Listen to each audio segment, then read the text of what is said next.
হ্যাঁ বল। একটি মহিলা রক্তাক্ত অবস্থায় পড়ে আছে স্যার। যদিও স্যার আমাদের এলাকা নয় স্যার, তাড়াহুড়ো করে যে অ্যাভেলেবেল ফোর্স ছিল স্যার নিয়ে বেরিয়ে গেলাম। মেয়েটাকে স্যার হসপিটালে শিফট করার ব্যবস্থা করছি। তারপর স্যার ফার্দার কি ঘটনা আছে স্যার আপনাকে ফিডব্যাক দিচ্ছি স্যার। कंट्रोल रूम सब थाना के नाका प्लेस করতে বলে ইমিডিয়েট। আমি আমাদের জেলার বেস্ট অফিসারকে নিয়ে একটা স্পেশাল ইনভেস্টিগেশন টিম রেডি করছি।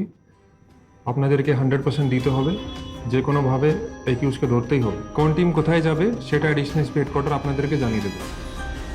বলেছিলাম না প্রেমঘটিত বিষয়। দেখো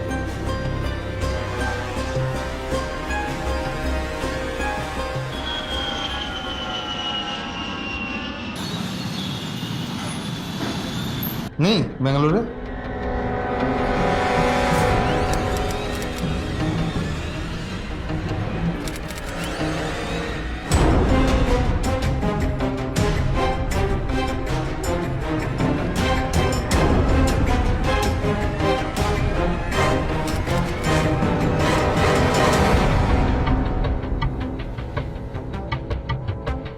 যে এই ছেলেটাকে দেখেছো এখানে? একে কালকে এই মন্দিরে দেখেছিলাম।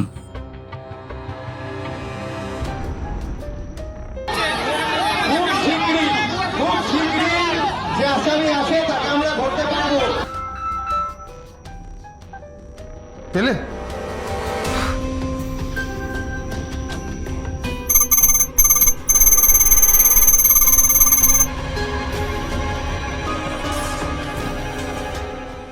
অধৈর্য হওয়ার কিছু নেই। তুমি টিমের সবাইকে বলে দাও মাথা ঠান্ডা করে কাজ করতে।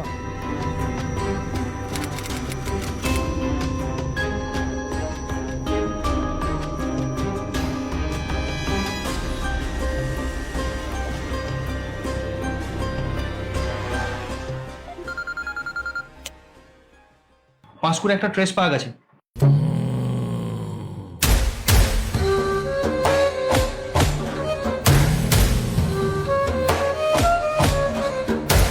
এই বিক্রম, তুই বিক্রম তো? হ্যাঁ, কি হয়েছে বলুন। এদিকে আয়। হ্যাঁ বলুন। এই ছেলেটা কোথায়? চিনি না। খবর আছে, তুই জানিস। জানি না বাবু, চিনি হাজতে পুরে দেবো। না বাবু, আমি চিনি না বাবু।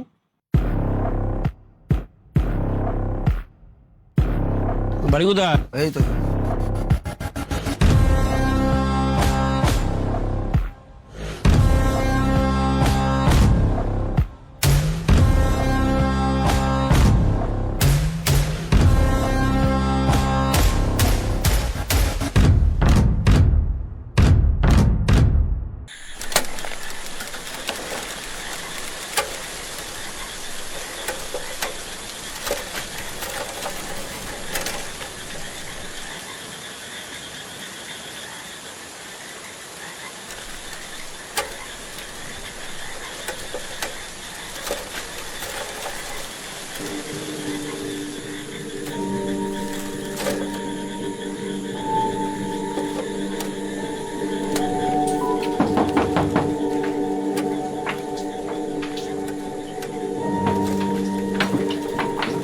তোর খোঁজ করতে এসেছিল, তাই দেরি হয়ে গেল।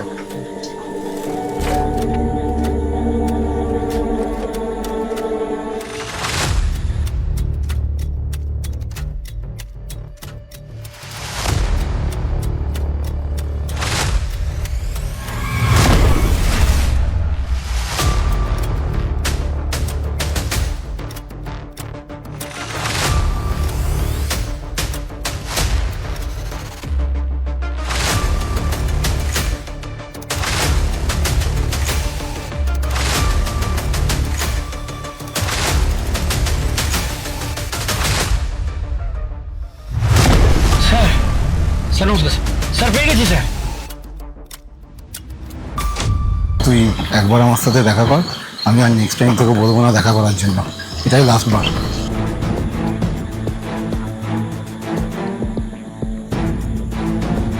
কি বলছো বলো। গত 14ই আগস্ট রাতে মেদিনীপুরের এক যুবক পূর্ব বর্ধমানের গাংপুর এলাকায় এসে তার বান্ধবীর সাথে দেখা করার বাহানায় তাকে ডেকে নৃশংসভাবে খুন করে সবার অগোচরে পালিয়ে যায়। খবর পাওয়া মাত্র পূর্ব বর্ধমান পুলিশ তৎক্ষণাৎ তদন্ত শুরু করে অভিযুক্তের তল্লাশিতে নেমে পড়ে। দ্রুত তদন্ত পরিচালনার জন্য জেলার দক্ষ অফিসারদের নিয়ে তৈরি হয় স্পেশাল ইনভেস্টিগেশন টিম, ম্যানুয়াল এবং টেকনিক্যাল ইনপুট সহ অভিযুক্তের সম্ভাব্য গতিবিধি নজরে রেখে জেলা পুলিশের 8টি টিম শুরু করে চিরুনি তল্লাশি। অভিযান চলতে থাকে সুদূর ব্যাঙ্গালোরে, যেখানে অভিযুক্তের কর্মসূত্রে যাতায়াত ছিল। অবশেষে 9 দিন ধরে বিভিন্ন এলাকায় পালিয়ে বেরিয়ে গা ঢাকা দিয়ে থেকেও পুলিশের জালে ধরা পড়ে অভিযুক্ত।